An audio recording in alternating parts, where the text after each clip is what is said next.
So, we go again. Number 42, the Darkness Light podcast, Darkness Light Godcast, with myself, Jim McFadyen. And welcome back if you're joining me again. Those who are joining for the first time, welcome. The intention with this work is to share the tools and techniques that I've been working on for a long time now, to reach that place that I do know is available to all. And this one, number 42, is called The Art of Intentional Living, which comes at the right time for so many different reasons. Had a wee look back, I'm always wary about the kind of den doublers, and what you'll find is if you tune into this and you continue to listen to it over the period of time, what you'll find is I'm talking about the same stuff all the time, and there's so many different bits to it and there's so many different levels to it, and the way that we learn is by that it's almost like constant repetition. Being on about the information and hearing it for the first time and then allowing it to kind of soak in, and then eventually, there's different steps to actually bring into your life and then onwards towards the goal of mastery. That's certainly been the case for me over the years. I remember buying the old tape cassettes back in the day. Nightingale Courant, I used to buy them every month, myself and a friend of mine at the time, and he would keep the master copy, which he's got them all. I've got one or two of the original tape cassettes.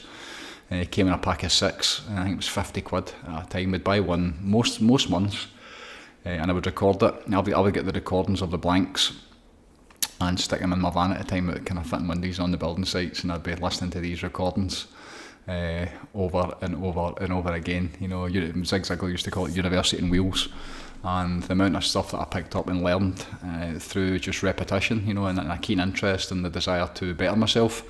It came through, listening to much of it, on repeat, to the point where it goes right inside and it becomes unconscious, and it kind of actually starts to program you.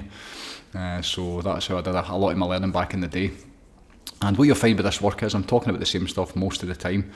It's all going in the same direction. There are so many different bits to it within the program and within this entire system that I call the program. But it's all very much of a kind of, there's the same theme. And the bit that I just now, it's been fascinating to watch over the last, especially over the last, since probably the turn of the year, things have definitely shifted up the gears. And after a period of, where, it's just been intense work since 2016, since Vortex opened in different ways, and intense for me is, like you can't do any more. That's the bit where I always try and take it, like do your best every single day. And over the last wee bit, all the work that's been put into it, especially last year, and then coming into this year, it was really time to do it in a different way, and start to kind of take stock myself, what I was doing and how things were going for me, and whether it was working or whether it wasn't. Anybody that's been watching, then obviously it wasn't, where I found myself towards the end of last year. And then really, getting into this year, it's like, right, okay, so what can I do? What is it I need to do to get to that place that I'm trying to get to myself? I've had glimpses of it, and I've had definite periods where I've been at that stage that I would like to be living at all times. But I hadn't been that way for a long time. And the desire at the turn of the year was to basically, really give it like a proper shot, like go all in and fully commit, in every way. And at that point, I had to really have a good look at myself and decide how I was going to do it. And the reaps, the kind of the fruits of my labour that I'm kind of reaping just now, and the evidence as to how it's unfolding and the stuff that's coming through. There's no mistake as to how well I'm feeling just now, and in fact how well I'm doing in my life. Every single day, it all comes down to this way of living and being, and the intention with it is to share it and teach it to people who are interested. Those that are seeking a different way of, enjoying this life experience, which so few people are just now, which is really sad. I spoke to a good friend of mine at the beginning of the week, which really gave me a kind of a check-in. As to see empathy and compassion for other people that are suffering and struggling. Always, that's always there. But sometimes I do live in a bubble, and I'm surrounded by others who are in the same bubble. And there's so many people just now within that bubble that are absolutely flying. They're doing amazing. They're doing incredible. So that every single conversation I have is with people. Different when I'm coaching, when people are coming in and they're struggling or whatever. But when it's the kind of the program classes, whether it's a boys club or whether it's in the group chat, or it's like people are doing really well. So that's kind of my reality. That's the world that I'm living in just now, and it's certainly my reality. That's the evidence of what I see every single day of myself. My life is fantastic just now. I realise it's the best it's been in a long time, and it's getting better and better every single day. And there's a very specific reason as to why that's happening, and that's why this one, number 42, is called The Art of Intentional Living. Because it doesn't happen by chance, there's a whole process to it, and this work, as I keep repeating, the intention with this work is to basically put the stuff that I'm doing out there. It's those who are interested can get round about it and start to take back control and take back their power, and do the stuff, and know what I did or how I did it, but to find our own way. That's what it's all about. We're all here to get it for ourselves, to work it out for ourselves. And that's all I've been doing now for the last 28 years, is working this stuff out for myself, to the point where, now, since 2016, since Vortex opened, even before that I was kind of sharing the stuff that I was doing. But, at this point now, with the creation of the programme, especially the online stuff and the community and all that stuff that we're going on, then there is absolute evidence and there's absolute steps, and there is a literal programme now that people can get round about and come in and go, right, okay, here is where I'm at, how do I make it better? So intentional living is, it can be hugely challenging for those who are just kind of walking in off the street. The amount of people I meet that are really struggling, that are decimated, would be the best way to explain a lot of people that I see. I normally meet people that are really, really in the bones of their arse, as I say. I do meet some people who are flying, and the corporate stuff that we're moving into. A lot of people are doing really well, and with this, everything gets better. There's no question about it. But because of my life experience, because of my history, then I'm absolutely drawn towards people that are struggling with mental health. It's that whole from survival to thrival. That's what's available to everybody.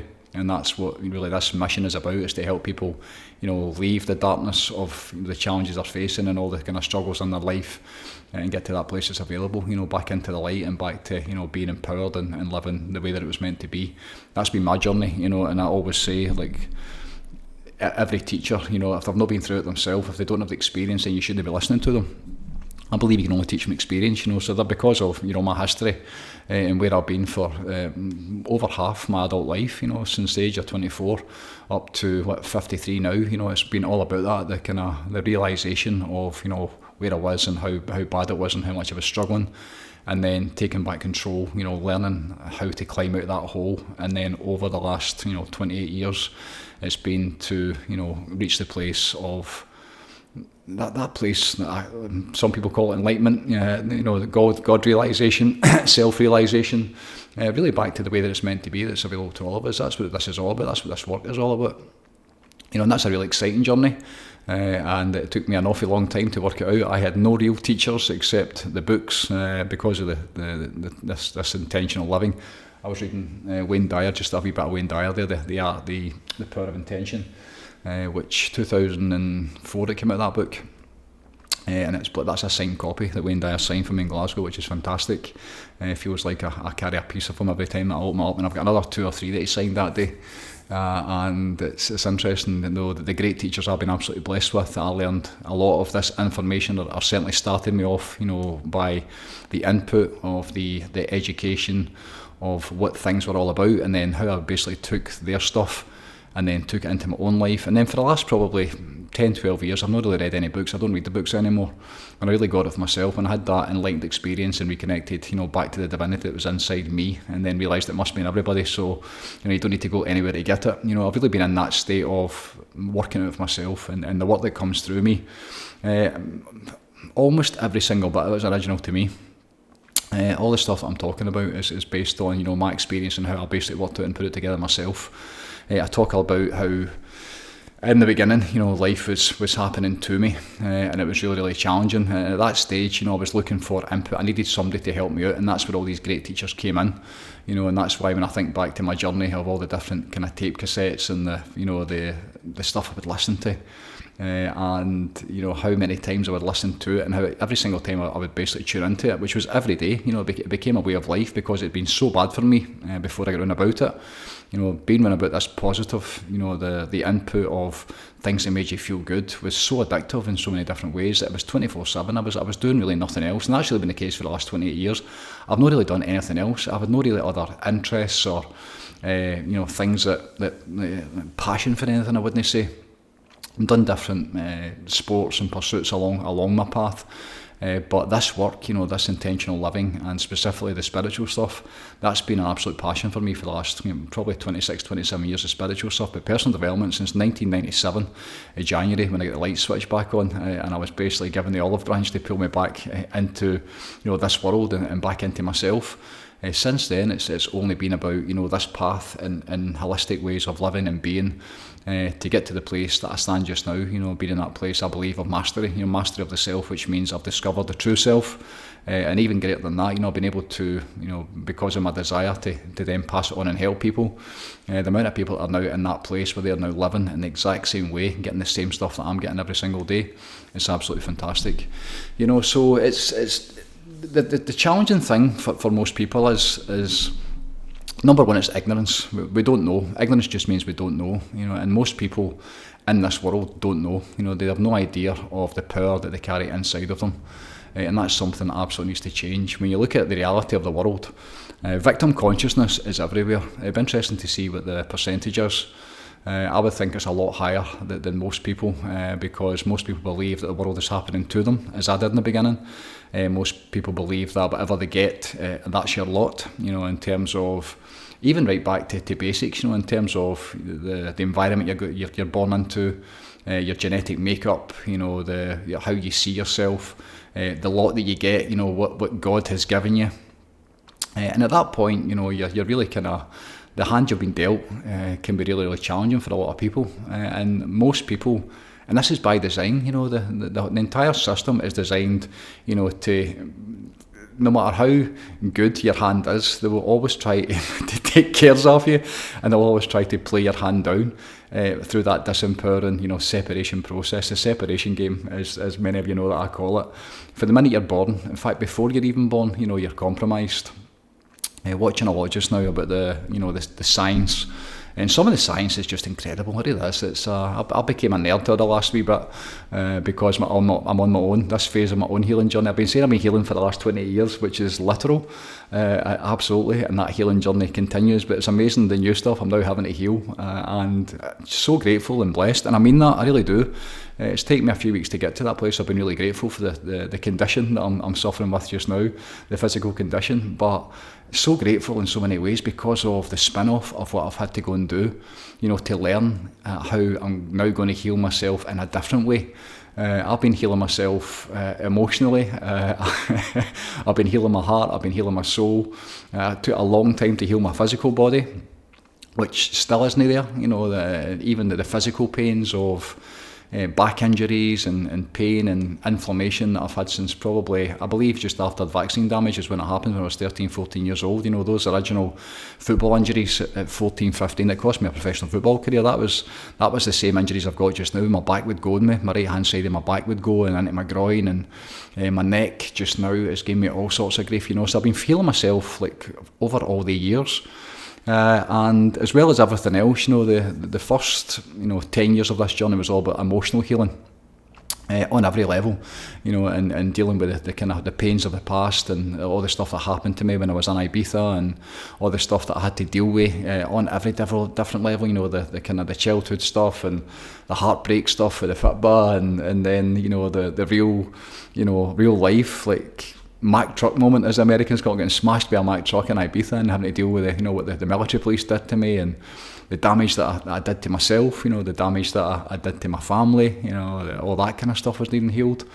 And that was really kind of the first 10 years of that. But then, you know, when the spiritual journey really kicked in, you know, then into the heart and into the soul, and the realisation of the healing that was having to take place there, that's been continuing even up to really recently where I've been talking about, loving myself and tending to myself and looking after myself in ways I've never done before. I've never had to do it, never felt the need to do it.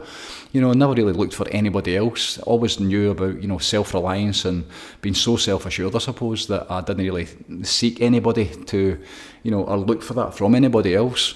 So that's been this, that all of that has been a continual journey that leads right up to this place where I now have a different ailment within my body of dis-ease that I'm now in this position where I'm learning how to heal it. And the science over the last 3 or 4 weeks has been incredible. And this is stuff that I've heard before and I've read before, and I've got all the books. People like, I've spoke about Joe Dispenza on here many times. I spoke about Bruce Lipton, Greg Braden. This is information that I've had run about me for the last, some of it, 20 odd years, 20 plus years, some of it. The books, and I've read them and I get it, but it's not until you really, really need something and you've got a reason for using it. I remember Tony Robbins teach me that. First ever course I went to by him in 1998, it was Tony Robbins for the first time. And he says the brain only learns something when you've got a reason for learning it. And that explained my whole school education or lack of it. I had no reason for being at school. I went to school to basically play football and see my girl, towards the end. That's why I went to school. The thought of like going to school and, getting an education and learning to get these qualifications so you could then go to either college or university, and that would then, based on how you did there, would then feed into, what kind of job you're going to do.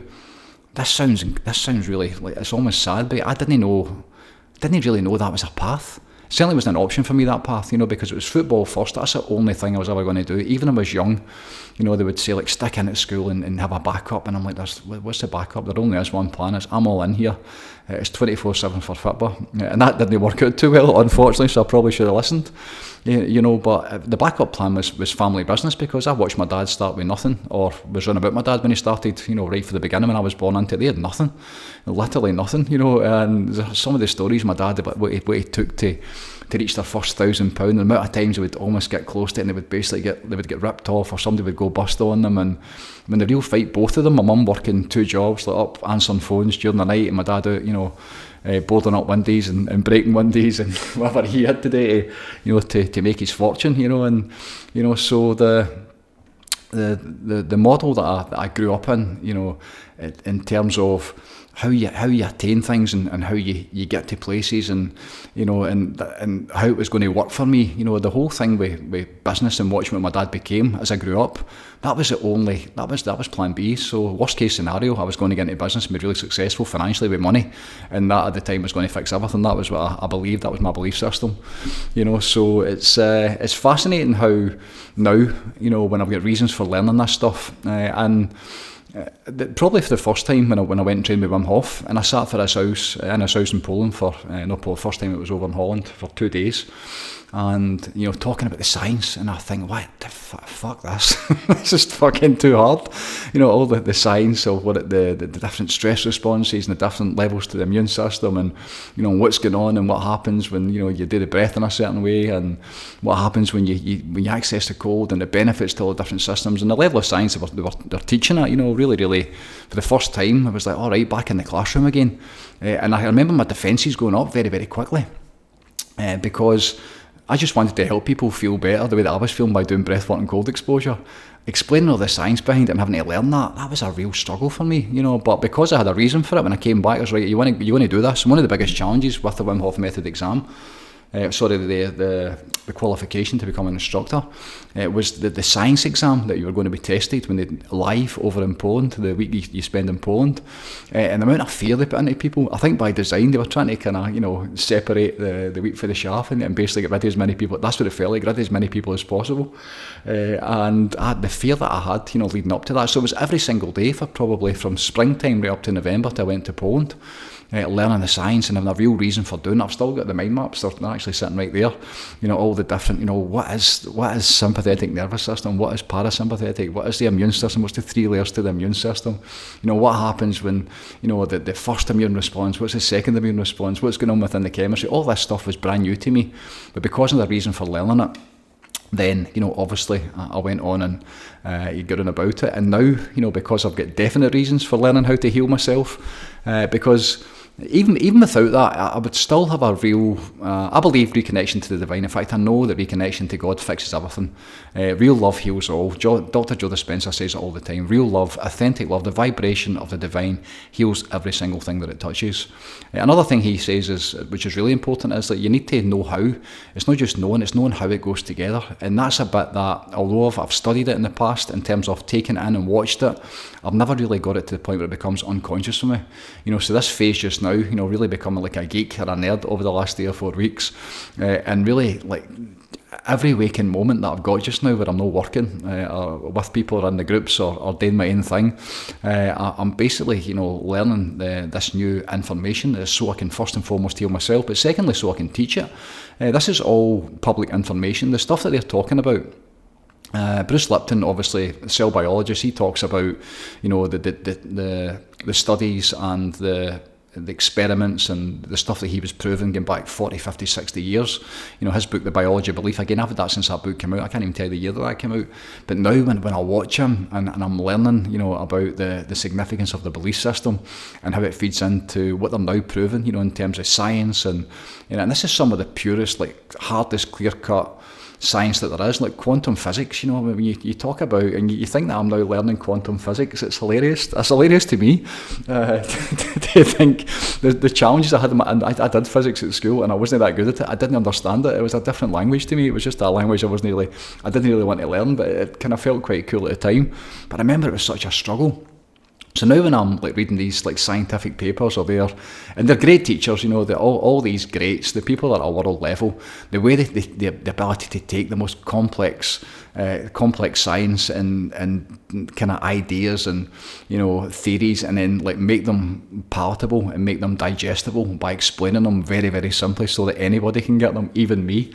Is something that I'm now working on myself and learning myself so that I can take it so that anybody can learn it. My thing has always been so that a kid could understand it.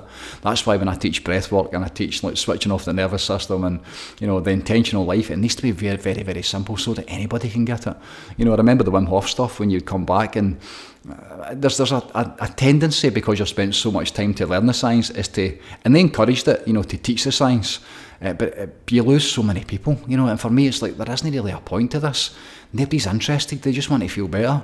Nobody's interested in the stress response and the third level of the immune system when you press a certain way and what it's doing to the chemistry. And who gives a fuck? It doesn't matter. You give that to a soldier with PTSD or somebody that's been affected with like sexual trauma and their trauma's they're not interested. They want to feel better and they want relief. That's basically it. So I've always been very wary of that. But just now the bit that I'm at, we're learning all of that stuff so that I can heal myself. It's been fascinating. It really has. I'm excited to be learning again. It's been a wee while since I've been learning. It's been a phase of continuously teaching, and I am still learning my own life's journey, and I'm still learning like different ways to put it together. All the stuff that comes through me, the courses, you're learning, all that kind of stuff. But in terms of education and really getting up to speed with the information that's out there just now, I can't really tell you how grateful I am for everything that I'm going through because of the expansion. Abraham says, God bless the contrast. Can you savour the contrast the pain, the suffering when it's not going too well? What do? How do you, what's the next step for that? Because for most people, when things happen to them, immediately, you kind of, and I felt this at the beginning when I had this kind of diagnosis, you feel straight away, it's like the world caves in on you. And your natural response is like, fuck this, and it's straight into the depression. So few people can like sit right in the middle as it's actually happening. There's a period where it's like an unconscious response. It's also a conscious response, but it's like an unconscious response, between it's like, right, okay, until you actually deal with the enormity, whatever it is, if you get some sort of diagnosis or you get some sort of bad news or some really significant like traumatic event, a trauma happens to you, then there's a process where you've basically got to catch your breath and see where you're at with it. And that's a natural response, of course it is. You and then once you stabilise, from that point there, once you actually stabilise and you go, right, okay, look, what can I do about it here? That's the step that the intentional life and people who are living with intention, that's the step that we make. But most people, and a lot of people, unfortunately, never get to make that kind of step forward. Because at that point, most people believe that the answers are going to be outside of them. And that's the big thing with modern medicine, isn't it? The whole kind of the allopathic medicine model, which is done by design. The doctors, God bless them, but it's a world that doesn't really work. in my humble opinion. It's a world, and I see that evidence every single day. The amount of people that I meet that have went to the doctor, especially since COVID, especially over the last 4 or 5 years, and they'll go in with some sort of, like a physical condition, and they'll be whacked onto 2 or 3 different pills as a preventative measure.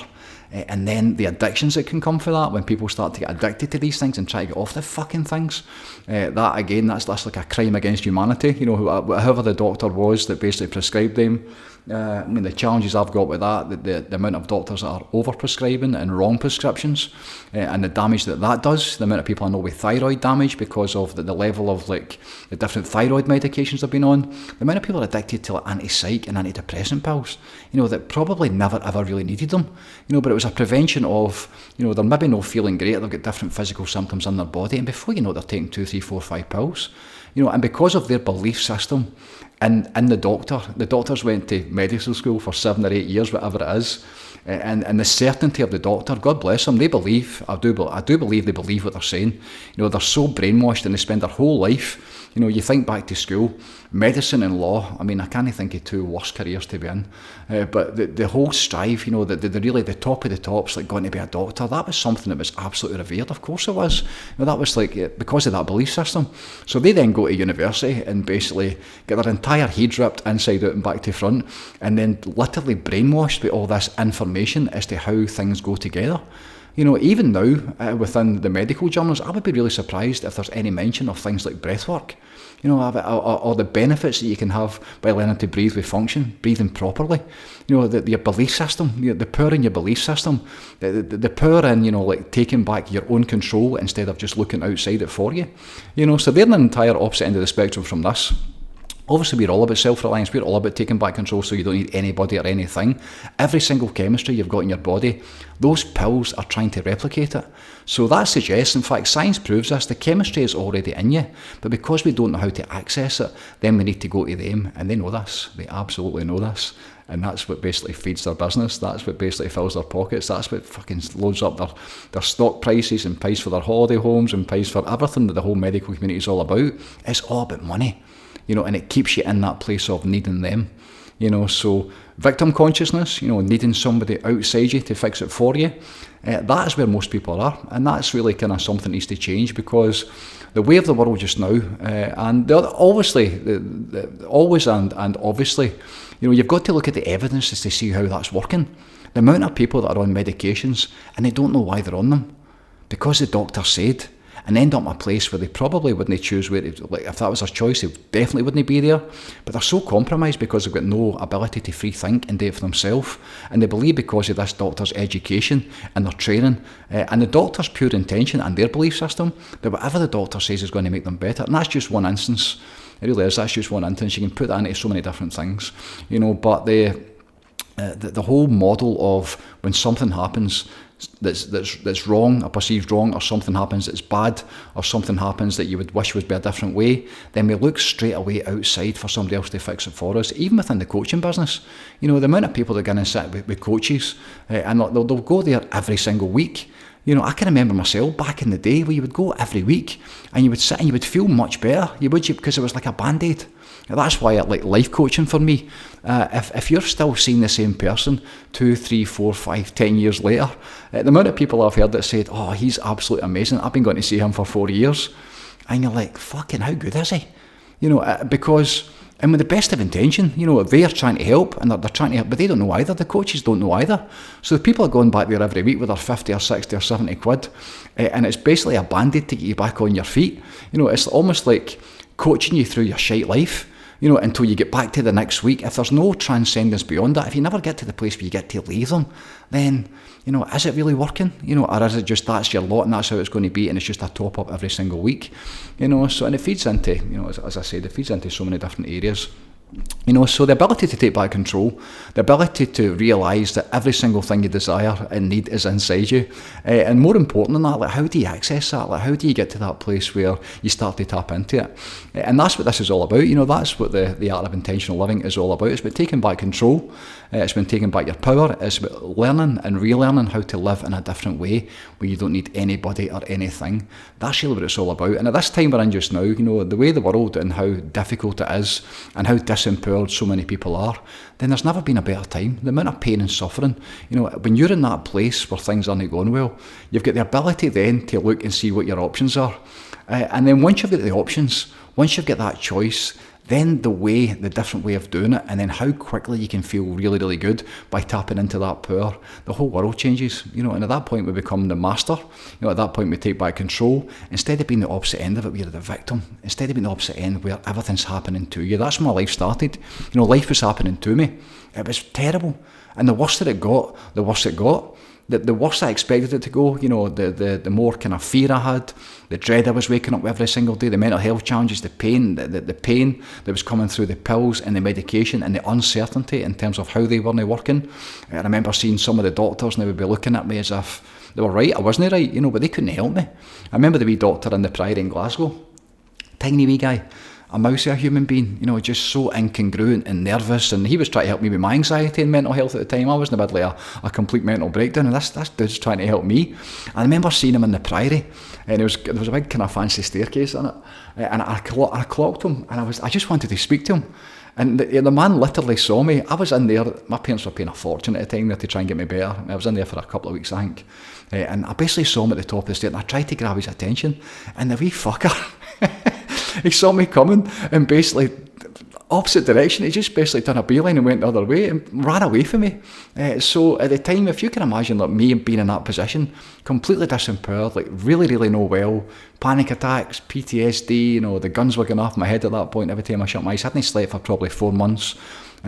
Broken, worse than you would ever wish it in your worst enemy. That's where this started. A hopelessness doesn't even cover it. The world had caved in on me. And there's this one person who'd ran the entire place. I wish I knew his name and go look for him. This wee dude that ran the entire place, and I'm looking for him. He was my saviour, because every single meeting was the pills, the medication, we need to get the chemistry correct. And then I see him in the corridor, and I kind of please help. It was a cry for help, and the wee fucker turns and goes the opposite direction, literally, and left me there.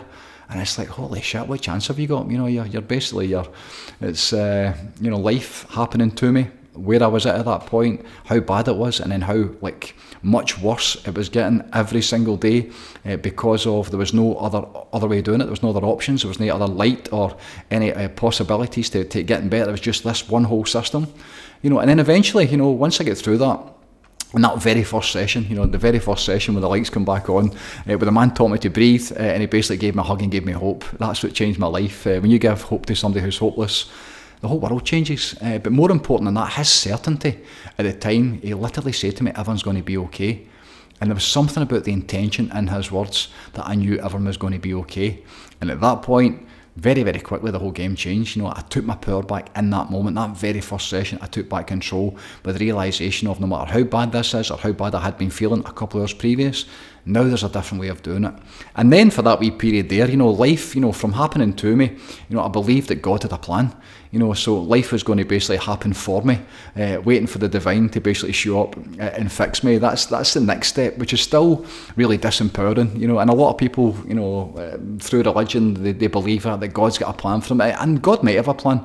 I say often that you've signed up for some sort of divine mission before you come, but we human beings are blessed with free will. I know that for an absolute fact. You have the ability of choice and to go your own direction with it, to take your own way. So there may well be an idea that God's possibly instilled within you the possibilities to go and fulfill some divine mission. But if you're waiting for God to show up and date for you first, and then you basically catch up with that and God shows you that mission, and then that's not the way that it goes in my experience.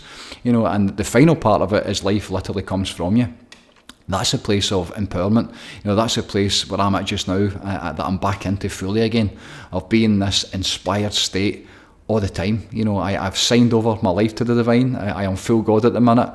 I can't even tell you, you know, the new levels to that I'm now experiencing in terms of really committing to it in every single way, where every single thing matters.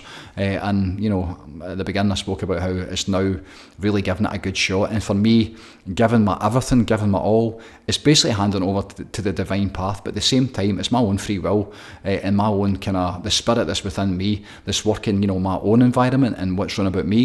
And allowing that to come through the meditations and through the work that I'm doing on myself 24/7, 7 days a week just now, is all I'm doing. Even when I'm sleeping, it's all I'm really thinking about. It's what I'm dreaming about. And certainly when I wake up, as soon as my meditations start, then it's all about that. It's for the cause, you know, it's for getting this world back to the way that it's meant to be. It's about empowering others. And the best way that I can do that, the gift that I've got for the world, is this system, it's the program, it's the art of intentional living. I get asked all the time, what is the programme? How do you explain the programme? And last week, I'm really kind of terrible at trying to sell anything. I can't sell anything, especially this stuff. If you ever see me, like, if I'm ever trying to do a promotion for an event, or last week I basically sat down in front of this camera and I felt amazing. I couldn't have felt any better. But the minute I tried to do, it was introductory video to the programme, it's just about to go live again. It's been stalled because of the amount of information that's going on to it, and where Michael is just now down in Portugal, the upload speeds and all that kind of stuff. So it's almost there, but we're basically, it's taken a wee bit longer than we thought. But for me to create this first video, and I put it on the board behind me, all the different things that are in the programme, and it filled the entire, that board is like 3 metres by probably 1,500 high, you know, so I put up every single thing that's in the programme and what it does, and I'm looking at them and I'm basically doing the video and trying to basically read it and try and make it natural, but at the same time, you know, I'm trying to capture the essence of the programme and what the spirit of the programme is. And, you know, at the same time trying to no sell it to people but give them the opportunity to get round about it, and it's really, really difficult because the intention changes when you're trying to like present it in a way that somebody's going to be attracted to it so you can help them with their life. Then all of a sudden it becomes too difficult for me, you know, and that's why this is much easier for me, like just shooting the shit and basically picking a subject, putting 2 or 3 things up on the board that I want to talk about, and then just seeing how it goes. Half the stuff I spoke about on here, I had no idea I was going to talk about before I come on. There's 3 or 4 things I had to kind of outline, like a guideline, I suppose, a kind of, not a script, but just bullet points I want to talk about, and I put some bullet points up on the board in case I miss anything.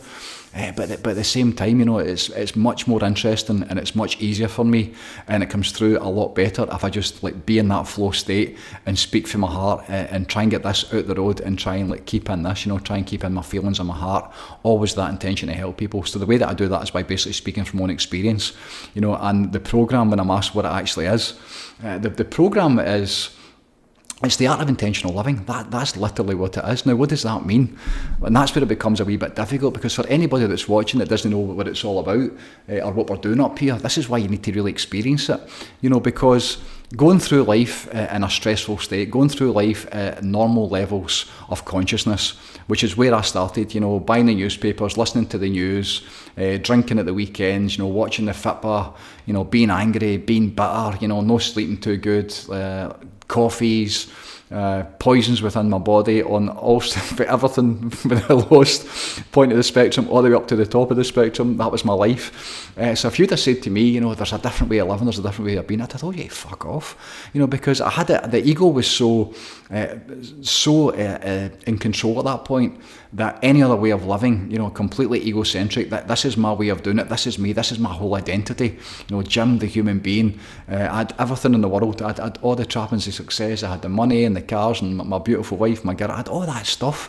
But at the same time, if you'd have said to me, look, that isn't the way to do it, then, you know, come and do this, I'd have told you to beat it.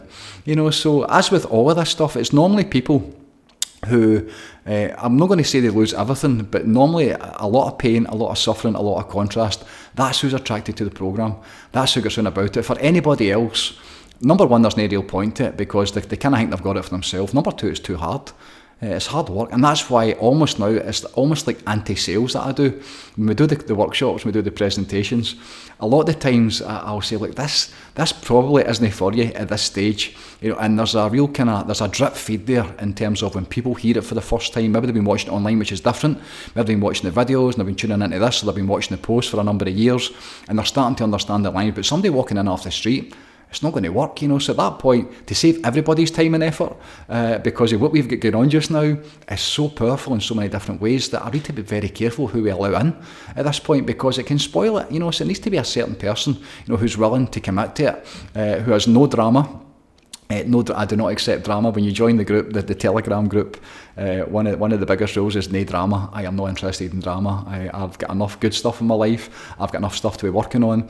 And when people come in, which we've had in the past, when they want to basically spew their drama onto everybody else and tell their story, and again, victim consciousness, that's unacceptable. That in here there is only light and there's only solutions. I don't accept anything other than that, because once you tell your story for the first time, once you get it up and you get it out, at that point, telling it again, you're recreating the vibration, so it keeps it manifesting in your life. That's a basic, so at that point, you're not allowed to do that. You tell your story once and once only, and that only happens with a one-on-one or somebody that comes, normally a one-on-one, like a coaching session, or if they do join and they're assigned a mentor, and we get to know who people are. Once you realise how it goes together, and that can be challenging, like never tell your story ever again, that can be your whole identity, so to never tell your story ever again, to have absolutely no drama, and then to, give all of that up, and then, be accepted into it, and then to see, that's what the starting point really is, to see what it is we're actually doing, to be doing about these people that are absolutely flying, and there's many, many levels to that, from walking in the door, and the reset and reconnect. I would say that's the first session, reset and reconnect. One-on-one ideally, it can happen in a group setting as well, but to reconnect, and that's how people normally find it, they're not well and they're struggling in the bones of their arse, and they come in and they'll go through one session, or they'll hear about somebody that's been through it, and that's been through one session that everything's worked, everything they've tried hasn't worked, and they come here for one session. As I always say, it's the worst business model in the world, but people come in, it's one session, and they reconnect and they remember the power that's inside of them through direct experience. I can talk about this for days, as you see, but the experience, you can't buy the experience. Well, you can buy the experience, but you can't buy experience. You need to experience it. You need to go through it. It's like Wayne Dyer used to say, you can't get wet for the word water. You need to jump in and splash about and see what it feels like. And that's what this is like. So once they go through that reset and reconnect, and we got all this stuff up, and we let it go, and we switch off the nervous system, and you get out your head, and you learn how to breathe with function, you learn how to breathe with intention, you learn how to have complete peace of mind, you learn deep relaxation, how to sleep, how you're supposed to feel, how you're supposed to sleep, the best way to kind of think and be before you go to sleep is so important. How you sleep during the night is obviously important. How you're breathing during the night is obviously important.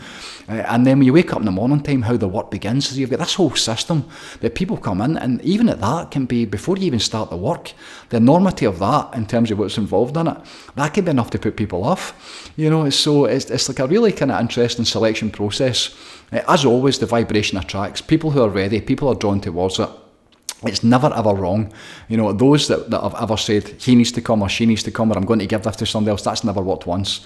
The amount of people that come here and go, I really need to get this for somebody else, and I say, don't do it, get it for yourself. This is all about self-mastery, about getting it truly for yourself. So when you come in, all of a sudden, you've got this whole, the program itself, the amount of videos, there's hundreds of hours of videos, everything from breath work, relaxation, meditation, obviously, the intentional life, the explains the program, talks about the 3 pillars, the wheel of your life, which is a monthly check-in where you do the check-in every month to see where you're at. And once you actually have the foundations in terms of the blueprint of how it goes together, that's just the information. Then the work actually begins. So at that point then it's a case of, right, okay, so the wheel of your life's that's such a great model, because it lets you see exactly where you are, and then how I explain it in terms, and how it feeds into all the work within the vortex, how you actually just need to tend to one thing to make all the spokes to your wheel better, your health and well-being spoke, your financial spoke, your, all the difference, all the things that you do in your life, that's the spokes to your wheel. And how by tending to the self, by truly really committing to yourself and getting to know yourself as a starter for 10, and being aware of what it is you're trying to get to and who you're trying to become on this intentional journey. At that point, then the work begins, and the work is so beautiful it should never feel like work. There's a kind of a period where it can feel like a wee bit too much, and especially if you come into that chat and you see us absolute lunatics, talking about it, because we talk about this like brother and sister. When you connect the way that we do it on a heart level and a soul level in these deep meditations, It doesn't need to be a ceremony weekend, and it doesn't need to be that. It's a meditation. You connect to somebody on a heart level and on a soul level. As one is real, that's literal. When I use the hashtag as one, that's what I experience with enlightenment. We're all one. At a certain level of consciousness, we are all the exact same thing. So we literally become the same. We're all parts, individual selves that are all part of this great, whatever you want to call it, this world that we're in, this universe that we're in, this, the communities we're in, it's all part of the same thing. We're all one together. We're all on the same page as a species, So at that point, coming into it and learning and getting on about it, it's almost, it can be too much, so at that point you need to slow down and take your time with it, and that's why there's a mentorship program, mentoring people, because coming in and just basically being handed it, which we did in the past, we never had the mentors there, the apprentices to basically to take people in and go, right, okay, where are you at with this? Even people have been doing it for a long time now, they still need support, they still need a wee kind of somebody to check in on them to see how they're doing, so they can say, what, maybe that isn't working, or what work are you actually doing? That's my number one question.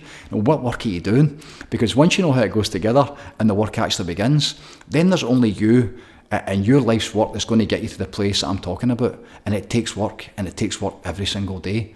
So if you're not doing the breath work, if you're not doing the relaxation, if you're not doing the meditation, cold exposure if you need it, I'm using it 2 to 3 times a week just now. I was in it this morning, the sauna, 5:30 this morning at the sauna, with a session I had last night, which I'm going to talk about, the new programme members, Wednesday night Love and Light, the Healing with Intention is called.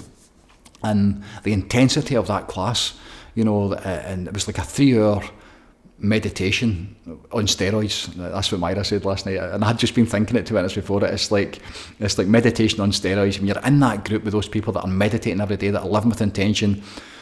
Out of the group, there was 8 last night, so 5 of us had just been through the 369 cleanse, that was why it was put back to the Wednesday night, because I wanted to feel where people were at after doing that cleanse. And oh my God, like the stuff that's coming through, literally, oh my God, the stuff that's coming through, because of how clean the vessel is, when you've got that spiritual intention to connect to the divine, and your body's also clean, what it does to your mental clarity, what it'll do for your heart and your soul, so having it last night was really significant. But last night when I got finished, after being on the go for 3 o'clock yesterday morning, the pooch who's lying snorkeled she's sleeping in the healing bed behind me, behind the camera. 3 o'clock in the morning she was up, being sick, so then the whole day went and looked at a venue up at Loch Lomond for a one day to change your life, and for the next event, which is going to be called the Art of Intentional Living. That's the extension of one day to change your life, going to be news coming out about that shortly. Anybody that's been through the one day to change your life, that's the next, obviously the logical progression as to how you apply it into your life. So the whole day, I'd been on the go all day, and it was the last day. I'd finished the cleanse the day before, so I had my first bit of salt, went to Roots and Fruits in Glasgow and had the most incredible soup I've tasted in my life, organic tomato and Scotch bonnet soup, and then a wee bit of lentil dal, and I had a slice of sourdough bread, which was just a manna from heaven. It was absolutely wonderful, as well as doing all the rest of the cleanse the rest of the day, and doing all the normal protocols, because I'm now doing that every single day. I've decided I'm going to continue that every single day because of how good I'm feeling. But last night I was absolutely burst. I was just drained, and just before I went to sleep last night, the day that I'd had, I was walking up the stairs and I thought, I couldn't have given another thing today. I literally couldn't. I'd gave my everything. I'd gave my all to the cause. I'd gave my all to God. I'd gave my all for myself. I tried my best for the minute I woke up at 3 a.m. dealing with the dog, right through to that was about 10:30 last night. Gets into the bedroom. Sometimes I'm at the point where I can't even think I've given that much. I am so empty, and especially with the intensity of that intentional healing class last night, and all the work that's involved in that, the power in that. It's not that I was drained. I was like blown away. I was so tired. I was blown away because of the day that I'd had. So I got into the bathroom and I've got my mouth taped up and I can't wait. I can't think. And I lay down in bed, and my wife, God bless her soul, she said, we need to go to the dump, we need to go to the Coupe, her business, there's that, we need to go to the dump. And there was just one thought, it was just like one thought too many, and it almost broke me, at 10:30 last night, lying in bed, just thinking, oh please, no, I can't deal with anything else, I've got nothing left, leave me to tomorrow, don't let me take that to bed. So this morning I got up, and the sauna was on, my meditation was incredible this morning, from early on, just absolutely beautiful. school, tuning in, and John that was here last night, John Maguire, I turned my phone on first thing just to see the time, and I saw that he'd been in the meditation for back at 3 after leaving here at 10 o'clock last night. God bless his soul. The work that he's doing is incredible for himself and for the cause. But this morning I just needed a wee bit of time for myself. I needed some ice, I needed some sauna therapy, I needed some heat into me, some peace and quiet, just me, myself, nobody about. So the programme for me this morning, and what I had to do this morning to get myself back in the pink, because I wanted to do this, I wanted to get this is getting done really early, this is Thursday, so it's getting done really early. I'm back into Glasgow tonight. I've got loads of stuff coming up. It's going to be busy over the weekend as well. So I really wanted to tend to myself this morning. So, my programme this morning from getting up, it's when people walk in and they say, right, what have you done this morning? What have you done? What I'd done before 8 o'clock this morning? So it was 1.5 litres of 2 squeezed organic lemons through the Big Berkey, so purified water. That was how I started my day. I had about 2 hours meditation, which was just incredible on the amp coil. So I'm putting in the vibrations, the healing vibrations from the amp coil. I'm on that every single day. It was 2 hours this morning. I then had my celery juice, which was 1 full head of organic celery, and then the heavy metal detox smoothie. Managed to do that. I made my wife her smoothie for work.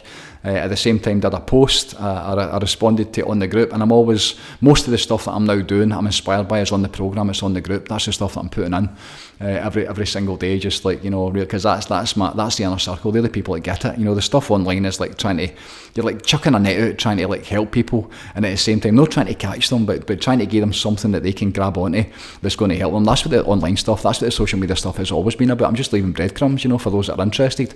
But the ones that are in about it, the ones that are really like living it every single day, they're my priority, absolutely. Of course, if they get it, that's the inner circle, that's the team. So I'm now posting every day on that, and poems that are coming through that I'm now putting on specific to that as well. One of the things coming through meditation this morning, I would only share with them, because they get me, and if I put it online, then it's like people would probably perceive it wrong, that that matters, but they're getting the benefits in a different way because they're in the programme, so, but for them to come in and then watching, what did you do this morning, and then the sauna, and then I was in the ice, and then I'd done a bit of yoga, and then it was meditation before I started, and then this, we're in, and it's not even 10:30 yet, and I've got so much like created and done just for the day, and that'll be me till 11 o'clock tonight, and the only way I get to do that is by being on my programme. So the programme itself and all the different tools and the modalities and the techniques and the stuff that you do, at the end of the day, it's what do you need to do to fulfil your potential. And my programme just now is living this in a way I've never done before.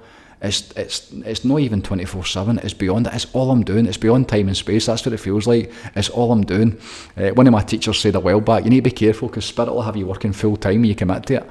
And I've had glimpses of that in the past, but not like this. I can't wait to get up in the morning.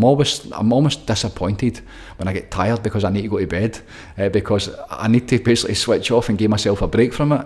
But the minute my eyes were open, this morning I came to and I was like, what time is it? Alright, it's really early, brilliant, I've got time. I've got all the time in the world before the day begins, so I can get in and really get into myself, get into my heart. The healing continues. The healing that I'm doing in myself just now is so profound, and I'm going to teach that very soon. How many people are suffering with ailments, physical ailments, and the new stuff that I'm learning, which is kind of in the middle bit. Everything leads to reconnection with the divine. I know how to do that. The art of intentional living, how it goes together, great. But the bit in the middle, the reasons and the why and the how, the scientific hows, your belief system and the ability to like take back control and to upregulate your genes and the significance and simply how you think and the chemistry that's creating within the body, that environment, that's being created for your cells, for your genes, and how you're able to, through your own intention, again, the power of intention, the ability to influence the proteins, which are basically upregulating the genes, which are literally making you better, it's healing you, no matter what it is. I saw an incredible story the other day with Joe Dispenza, one of his testimonials, that one of the 4 minute, is it the 4 minute mile he calls it, where somebody breaks through something, and the lady on the stage had basically regrown her rectum, so she went in with cancer down in her lower centres, and they basically cut away almost all of her entire rectum. She had like 2 centimetres of her rectum left, and then she's on the stage just broken, like talking about the whole thing and how she went through it, and I think she was diagnosed with cancer. Turned out she never had cancer. She went through all the radiotherapies and the chemotherapies and the damage that did to her. Being incontinent, not being able to do anything because of the pain she was in and the scar tissue it left behind. And then she tunes into Joe Dispenza and buys his online 90-day intensive, the progressive course, which I've done in the past. It was fantastic. I did it in 2016, and I think it's been updated now. But I remember going through it and going, this is really cool stuff, the stuff that he's did, all the science and how the biology works and how the brain works at different levels to the brain and the three different brains, and how your belief system can be manipulated and how it can be changed, and how the genetics that you get. Most people believe that whatever they get hereditary. They basically, you're born with your genes, whether it's an alcoholism gene or you're a drug addict gene or you've got heart disorders or heart disease within your family, and that's just what it is. That's just how you get. That's the old science. But the new science is like, that's a lot of shite. Quantum physics and the biologists and the way they're talking about it, and people like Bruce Lipton, the way they're explaining it, it's so basic and common sense and truth that it doesn't matter what you've got. If you change the input, if you change your perception and you change your belief systems, then anything can be done. Miracles can literally take place, and they're explaining how to do it. So at that point, happy days. It doesn't get any better, because then you become the master. Then you take back full control and you take back your full power, and you don't need anybody. You don't need the pills. You don't need the medications. It's basically about realising and learning. So from switching from ignorance to awareness and learning this new science that's out there, this new information, this new inspiration that's out there. I mean, you hear that woman on the stage, but at the end of the conversation, when she's talking, she literally regrew her colon back to normal size. And the surgeon, when we went in for the last time, she demanded the surgeon take photographs of it. And what he said to her, she must have been in her 60s, and what she said was like, the surgeon said to her, they couldn't believe it because the colon and the way that it was brand new. It was like a child's colon, and the lady called it a new colon. She literally created and manifested and brought a brand new colon back into her body that was taken away through surgery. And you're going, right, okay, so if she can do it, and there's a process to doing that, then anybody can do it. I'm just watching wee Murphy behind the thing. She's trying to get off the couch. Come on, Dan, jump, up. She's a mince. Come on. She's on the healing bed and she can't get done. Come on then. No, she's not having it. So, anything is possible. Power of intention, the art of intentional living, getting on the programme, taking back control, learning how it all goes together. There is a way. It doesn't matter where you are. There's a way to make it better, absolutely guaranteed. I'm seeing it every single day. I see it with so many people now that are absolutely flying and fulfilling their life's potential and getting to the place that I know is available. And the great thing for me is I'm also doing it. Instead of just teaching it and giving away, I'm now doing it myself, which I can't tell you how happy that's making me. Like actually tending to myself. I bought myself some yesterday. I never ever buy myself anything. I bought myself a new golf club. It was second hand. It matches my set. It's like 3 years ago. I bought myself a new 5-wood, and I'm like, I wrestled with the whole thing. I don't need it. I don't want anything. But my new 5, I've not had it yet. But I had it at the driving range yesterday. But last night I was like, you know what? How good it felt to actually give myself a gift. And it wasn't a well done that you've done. It was none of that kind of stuff, but it just felt nice to kind of tend to myself. How much joy I get out of golf and the passion I've got for it just now, and how it's became a really positive addiction for me. I'm loving it. I'm excited for that this year. So to get a new toy and just how good it made me feel. That was enough, just the realisation of, you're worth it, you're definitely worth it. Invest in yourself a wee bit. I don't take anything I don't need for anything. I give everything that I have to try and give myself away. So to give myself a wee bit and to tend to myself, I can't tell you how good that feels in so many different ways. And it's all on the back of this bit that I'm at now, self-love and self-discovery and learning new ways to heal myself so I can pay it forward and pass it on, So excited just now, as you can tell. There's a lot of stuff going on. The cleanse is finished. We did the cleanse. Well done to the cleanse crew, the cleansers. This is 11 days since it basically started, so they're 2 days on now from the end of it. And the reintegration process has been incredible. I had a chat with them and the night before it finished, so Tuesday night. What day was that? Tuesday night, 9 o'clock, online, and I could see on the chat, they'd ordered their treats. Sourdough bread and tomatoes was a treat. But there's a different way when you do the 369 medical medium cleanse, and thanks to him, thanks to Anthony William, and thanks to the spirit of compassion for this information that's literally healing the world. I mean, there's so much light and goodness in that stuff, but the way that it basically comes through, and when you finish it, there's a way to basically reintegrate back into the diet, so all the treats, all the stuff that people had lined up, because you go through 9 days, really challenging. I mean, it's so difficult. You take away sugar, fat and salt, and you can only eat certain things, even just that freedom and somebody telling you what to do, that's really challenging. And interesting, the people that had prepared for it 4 or 5 weeks leading up to it, which was a plan, that's what I did. We started with the celery, the lemon water to begin with, and then a wee bit of celery juice. There was loads of kind of chats about what's involved in it. Then some people, right, the night before it, I'm doing it, and they jumped in because of partners and different things, which is And they made it through. When they got through the other side, it is so difficult when you basically go complete cold turkey. So we got the other side of it, and then on Tuesday night, it was like, right, you can't just jump in and go back to the way that it was. That'll be a waste of time. You've just given yourself this gift for 9 days, cleansing the liver, cleansing your internals, the kidneys, and, every single cell in your body's in a different place. And the glowing doesn't even cover it. The way they wear, the way they're looking, the way they're feeling, the feedback I'm getting back for them in terms of how it's going. You can see it in them, especially in our circle, the ones that are here regular. You can see where they're at. So to then to get back to normal again, it was like I felt almost bad for them. But again, tough love. And Tuesday night, it's like, no, you can't do that. That's not allowed. This is going to the world. We're taking this to the world. The inner circle, are so important to this, because the rising tide lifts everything inside. There's a process that Bruce Lipton was talking about the other day called constructive interference. And it explains the community just now and what the programme is. There's so many people that are in alignment just now that are absolutely flying. And I talk about the rising tide lifting everybody inside, but when you see constructive interference through physics, where the waves are basically, the same waves are in alignment and in coherence with each other, and when the waves hit together, what happens is the size of the wave doubles. The same is true as destructive interference, but basically there's and the way he explains constructive interference is just good vibes. So when you're drawn towards something, your intuition, your gut, your feelings, your heart sings, that's a good place. That's constructive. The same is true of destructive interference, where there's a bad vibe, and somebody's basically sucking the life out of you. So just now what we've got on, there's so many good vibes going about, there's so many good people in the light just now. And when you add in the diet of the medical medium, it's not a diet, it's a cleanse. When you add in the cleanse for the medical medium over those last 9 days, I saw it on Monday night with Boys Club, I felt it, and I can feel it every day in the meditations, the live meditations on the sacred space, on those Zoom calls. You can feel where people are at, because they're so clean, and as a receptacle for the divine and the way that it comes through, of course there's going to be expansion, of course it's going to feel better, of course you're going to get more out of it, more healing and more joy and being a better place all round. So to get right back to normal again, I'd say on Tuesday night, no. But we're not doing that. Or you can if you want, God bless the choice, but I gave him it that hard that, if you had done that, you'd have wasted your time. You're getting back to normal, and inside 3 weeks you're back to eating fucking crisps and rubbish. And it's like, fuck that. That's not what this is. This is mastery. This is intentional living. No intentional doing it for 9 days and then getting back to normal again. No, that's not what it is. But it's rising all the time. The bar is continuing to rise all the time. So the cleansers, well done. He's just so inspiring, and they inspired so many other people within the group. I got a lot of messages from people outside that are not in the programme, not in the group, what he's doing, how they get on about it. And the only way going about this is on the programme, that's it.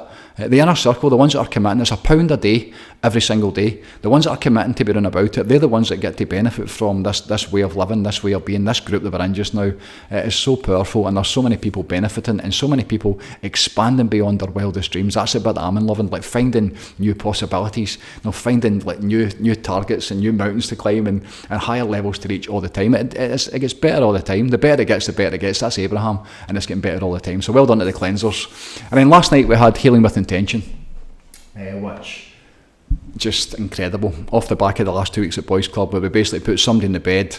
I trained in a Shui Reiki to master level. I trained with Angelic Reiki to master level, and then over the last, since 2016 when I trained in Angelic Reiki, on and off, different types of healing. And eventually I got to the point, it's like, what do I do with my healing work? When I've got somebody on the bed, I connect to the divine, and I go into a meditation, and I hand it over, because I know that it's not me, it comes through me. And then by the power of intention, again, this intentional living, the intention is so important. By intending to connect to the beings of divine light, by intending to connect to the angels and the archangels and your guardian angels and the ascended masters and the saints who went before us, as well as the your own ancestors, those that stand beside you, those that have passed before you. We understand the field and spirit and how it goes together.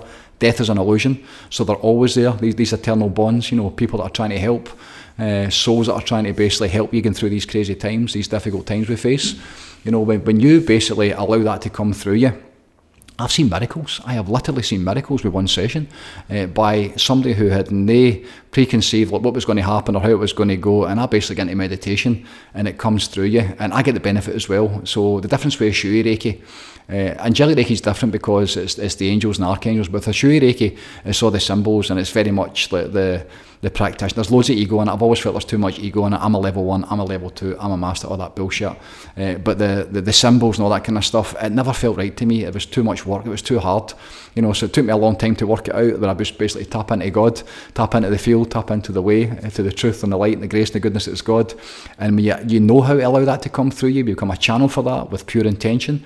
You allow it to come through your heart and through your hands and through your, through intention.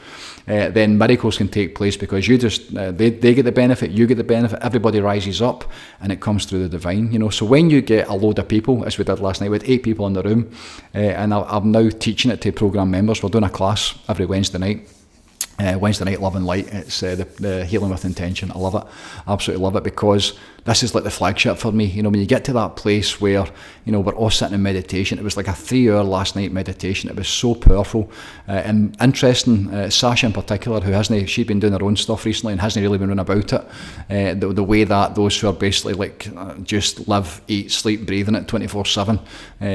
A lot of members trying to go out at that place, and it's a way of life for them. So when you've been away from it for a wee bit, even though she's doing her own work and the ancient practices and ancient ways, when she came back into it last night, the first thing she said, it was like a juggernaut hitting her. The power of the energy that was coming through, the combination of the group, the intention of the group, all just connecting to love, connecting to God, and allowing it to come through them. And whoever was on the bed, projecting that love. And at the same time, the intention of the person on the bed is just to accept it, to honour the worthiness to accept and to receive the love of the divine and the love of the individuals. And oh my God, it's... And that's where Joe Dispenza, what he does by putting people in. I've never seen it, but I'd imagine it's the same stuff. They brings people in, and I've spoken about Greg Braden as well, how the 3 practitioners, they have the women on the bed, and they're chanting, and they're chanting healed. So healed, not to heal, but healed, coming from the inside. They're seeing her as being healed, and obviously her belief system is a huge part of that. But the cancer, the tumour disappears. I think it's her kidney. Live on screen, you see a cancer tumour disappearing. So that belief system, and the power of intention is so important. And we did it last night in here. We basically had everybody on the bed in the chat this morning, and where people are at and their meditations, and how glowing they were after it, and how glowing they are this morning, and how the bar has been raised again.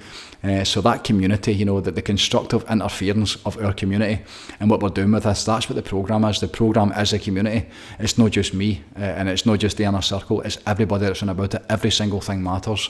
And when you see how that impacts, the light that we are reflecting to each other, when you see the impact, and I hear the stories of the impact it's making on the world, it's so exciting, it really is, and the faster it's going, the easier it's getting.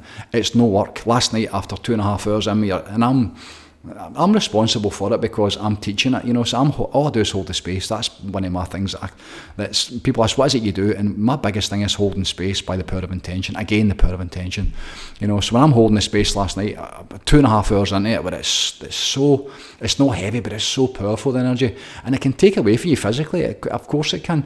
It gets to that stage, always. Because the ego, Hawkins says, the ego can step in 1/10,000th of a second and claim it. It'd be so easy for you to go, oh right, that was me, I did that. And you can't do that. This is all the divine. That's why it's all glory to God. All glory to God in the Most High. You're a channel for it, so it's no you that's doing it.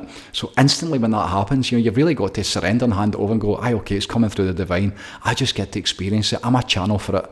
I intentionally give up my life to a channel for it. That's a really great place to be, and you don't take on the negative side of it in terms of the burnout or any of the emotional stuff that's coming through. You don't get any of that. You just get the benefit of it, So really grateful for that. It was an incredible night last night. It's going to be every Wednesday night. Again, it's programme members only. You couldn't come into that room off the street.